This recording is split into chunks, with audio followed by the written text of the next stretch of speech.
What's good? We're back with a video. Finally, I have come back. And I do not know why I'm doing the "you are cursed" thing, but I've been watching a lot of WWE in my free time since, haven't really been able to figure out how to record because, yeah, it's just how it goes, right? Regardless, I'm back. If you haven't been here before, my name is Cody Lear. I talk about sports.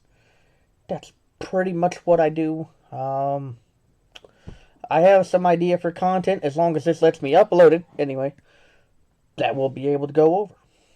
It'll be great. It'll be wonderful. It'll be lovely. And we'll see what happens. But either way, we're back. That's the important part. As you can probably see the light from the camera into my eyes. It's fun. We're loving it. Regardless. What are we talking about? I forgot. What was I doing? Oh, Tennessee Titans. Tennessee Titans draft class this year.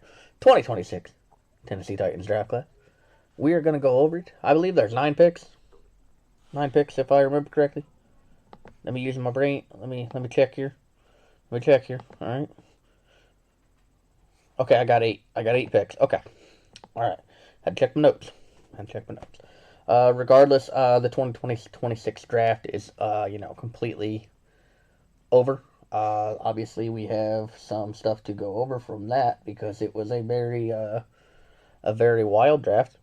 I thought, anyway. I think that it was finally the first year that things weren't predicted, kind of all over the place. So that was kind of nice.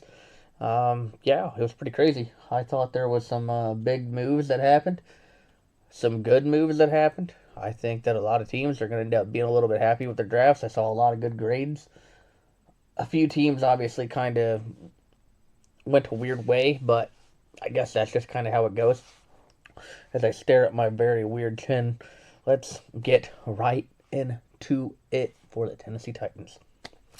So, we knew how the draft was going to start. We knew it was going to start with Fernando Mendoza. He went to the Las Vegas Raiders. That one made an absolute sense for me. David Bailey goes to the New York Football Jets. And then we have Jeremiah Love, who I had assumed was going to be a Titan for months at this point. Ended up going to the Arizona Cardinals. And pretty much the reports had come out last minute, a week or two, that the Cardinals were probably going to go running back. So, in my mind, I immediately went, okay, so the Titans probably go Arvell Reese or Sonny Styles, right? Go get themselves a linebacker to fit Robert Saleh's defense. We talked about him after all the coaching and all that kind of stuff, but yeah. But neither of those happened. O-line definitely could have been a thought, I thought. Maui Noah and Fano were both there. That could have been a thought.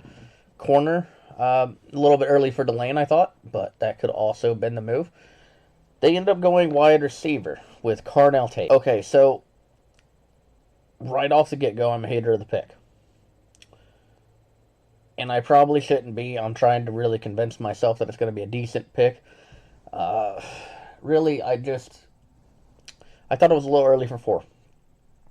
I thought that if you could trade back, you probably could still get him. And if you could still get him, then that's probably the way you should go. But overall, I kind of understand the move now. Cam gets himself a weapon. Of course, you kind of stick and pick. Maybe there wasn't really any good deals to trade down. Obviously, us armchair GMs think we know everything. Regardless, personally, I wanted defense. We'll talk about what they did later on in the draft that kind of helped ease my mind a tiny bit. I kind of liked what they ended up doing later on. But either way, Carnell Tate at number 4, I thought it was a little high. It's probably going to end up getting a draft grade from me from a B+. And I understand that he's a very talented football player, so obviously, things could be completely different. The talk of him being a number 2 in his own school, there's been a couple of those in the NFL. I mean, I believe Jalen Waddle was, if I remember correctly, with Devontae Smith. But Waddle has turned out to be a really, really solid player. Justin Jefferson was a number 2. OBJ was a number 2. That part doesn't concern me. The Titans' wide receiver room right now still is kind of all over the place. It now consists of Carnell Tate, Wan'Dale Robinson, who signed in free agency, You got Calvin Ridley. If he is coming back, I think that if you're the Titans general manager, Mike Borgonzi, you pretty much have to tell him, hey, man, we're not going to be able to continue with this with that money that you're getting. You're either going to have to take a little bit of a pay cut or we're going to have to move on. They also have Tamir DK, Elike Amanor, Xavier Restrepo. There's still some players out there. There's still a decent wide receiver room. I don't think that it's anything to write home about. I don't think it's a crazy wide receiver room, but is this the right step in the right direction? I guess we will see. For me, I don't love the pick because I thought it was early, but again, it's one of those situations that maybe there was not a very good, trade to trade down if that was the case. Or maybe they just got the guy they wanted. Either way, I thought it was a little early. But of course, I'm sitting at home in front of a wall. I'm not sitting in a draft room, so who knows. Next pick, Keldrick Falk. I believe it was 31 because I know they traded back into the first round. Edge from Auburn. I like this pick a lot. Here's the thing. I think he's going to fit really well in that 3-4. And there's so many, there's a Swiss Army knife of what Robert Saleh is trying to do with the staff. Obviously, we hope Femi Oladejo ends up performing. That's what I would prefer. There's still John Franklin Myers, Jeffrey Simmons, Jermaine Johnson. There's some players that you have that you can definitely make work. I like what you do with Keldrick Falk, though. If Keldrick Falk is a guy that you're just trying to develop, late first round is a great move, right? Because he can still develop into a really strong player and end up being that fifth-year option that you end up wanting to keep. I think it's a really good move to get him because then you have the fifth-year option left. I like Keldrick Falk a lot. I thought he was pretty good at Auburn. Auburn obviously didn't have a great season, so that's the part that makes you a little bit worried. I personally would give this pick also probably a B+. I don't think he's definitely not the best edge in the draft. They went way earlier, like Ruben Bain at 15, which was crazy that fell. Arbel Reese, I think, has the potential to be a solid edge. I think you probably keep him an outside linebacker. David Bailey. But overall, I think that you did a pretty good job of getting Keldrick Falk there. Now, Titans, that obviously ended day 1 for them. Day 2, they end up getting Anthony Hill Jr., a linebacker from Texas. Love that pick as well. Because, here's the thing. Cedric Gray showed out last year. We saw that he can absolutely be the guy to lead that defense. You're looking for help on the Sam, on the Will, but if you do not believe in Cody Barton, Anthony Hill is that guy that you put right there. Or he's a solid backup as he develops under Cody Barton. And obviously Cedric Gray just had the phenomenal season that he had. I'm very excited to see what he can do with Robert Saleh as his defensive coordinator. And obviously Gus Bradley has led a really strong defense in Jacksonville before, so whatever they got to figure out over there, I'm excited to see what they do. I really liked the pick for Anthony Hill. This one is probably going to get like an A- for me. This is the one I very much enjoyed. Yeah. No real complaints for me. I really like the Anthony Hill signing. But that is also going to be the one that ends day 2 for us.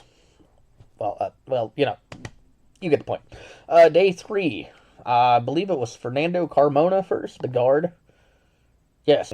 But, yeah, so here's the thing. Arkansas's offense was actually pretty solid. Man, there's a part of me that wishes we got Taylon Green, but I love Cam Ward, so I don't want anybody putting a threat on him. Fernando Carmona is going to be a really good guard. The thing is, I think with Fernando Carmona, he's a guy that's going to be fighting for that right guard position now that Kevin Zeitler is obviously gone.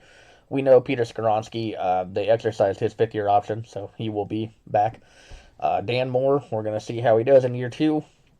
Center position, we'll talk about that a little bit later on because I think they got a steal of the draft late with that one. And then at right tackle, obviously, it'll be, what is his name? J.C. Latham. It's fine. I still think that there's moves that they can make. They could definitely get Jack Conklin out of free agency. Bring him back to Tennessee, see what happens there. If he obviously doesn't make it very well as a tackle, hey, put him in a guard. But either way, I think Fernando Carmona, I think that this was a great pick. I love it for the Tennessee Titans, to be completely honest with you. I'm a huge fan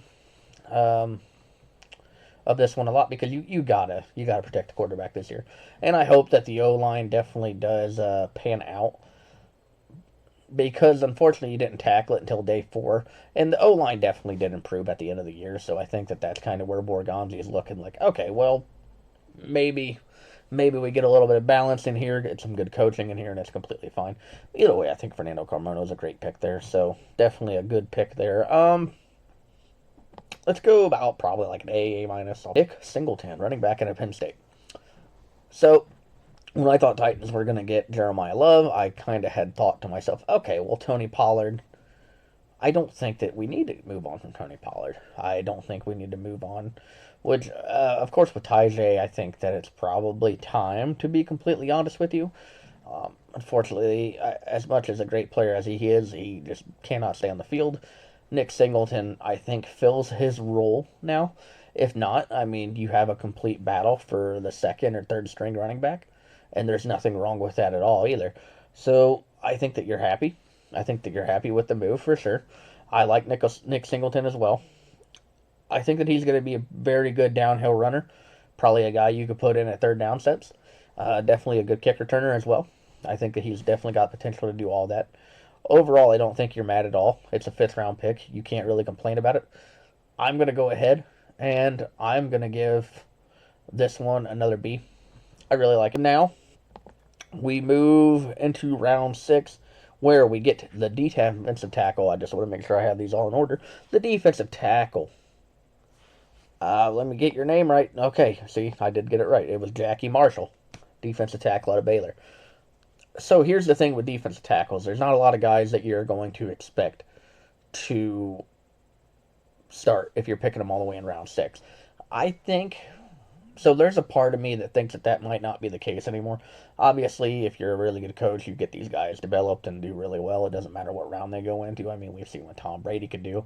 I mean, the Seahawks years ago had a MVP that was a 7th round pick. So you never know what you're going to get from these guys. I think Jackie Marshall could fill a little bit of roles there, right? We talked about John Franklin Myers. We talked about Jeffrey Simmons. They both play the nose a little bit. If you want to move them on the edge and keep Swiss Army knife and all around, then you could put Jeff on the edge, put Jackie Marshall out there. I think this move is actually a really solid move, and obviously he's going to get a lot of reps in special teams and in the preseason, so you'll get to see exactly what he can do. I think that this was a pretty solid pick for the Titans. I think that they're hitting on needs on day 3, and I think they did pretty well at it. So I'm going to go ahead and give this one another B. Obviously, I'll keep trying to give these grades above us. I know I just talked about it, but I need to do it again because I'm going to forget if I don't. Pat Coogan, center, Indiana. Man, I love that pick.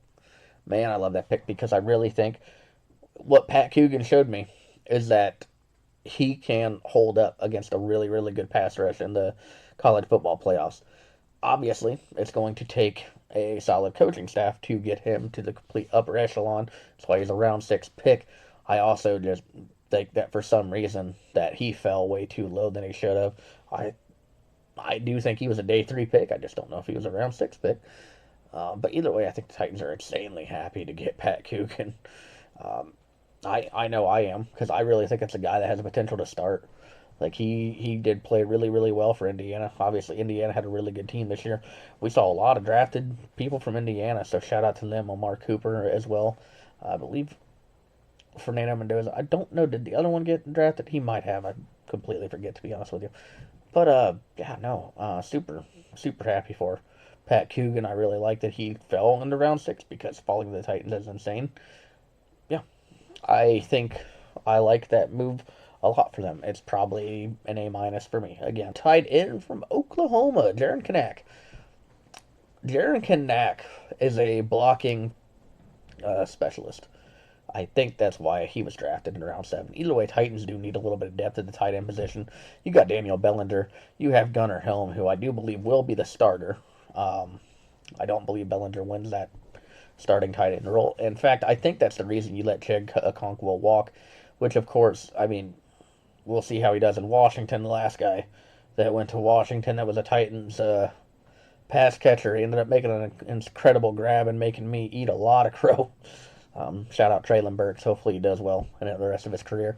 But, I really like the pick of Jaron Kanak as well. I think that, and it's one of these things that these round 7 picks, you don't really always see them turn out right away. It could be he could be a star in a year, could be a star in 2 years. You just never know. listen, all these things are just projections, and I think the great thing about the NIL kind of thing is that these guys have experience getting paid now, so they kind of know what it's like to get a paycheck, right? And you know you got to work to earn that paycheck, and if you were picked in round 7, you ain't getting paid as well as you were. So you got to earn it, and hopefully that is what kind of like fires these guys up that get picked in these later rounds. I definitely think it could. But either way, regardless, I just am insanely happy with this Titans draft. Kanak is probably like a. I'll just give it a B because, to be completely honest with you, I don't want to give anybody like a C or a D. There's only going to be a few teams that get that grade, but that's going to be because of my personal bias. To be completely honest with you, we don't know until these guys come out onto the field. I really like the Jaren Kanak pick. Yeah, overall, pretty happy with this draft. Oh man, this felt so good to be back. I am gonna get you guys some videos. I apologize. Another quick thing to talk about Titans. I forget what he was. I know he's a president of football operations. I believe that's what the title was. Chad Brinker stepped down. I talked about complaining about him a few times in the videos. We'll see. We'll see. I believe in Borgonzi because his draft class last year turned out to be pretty solid.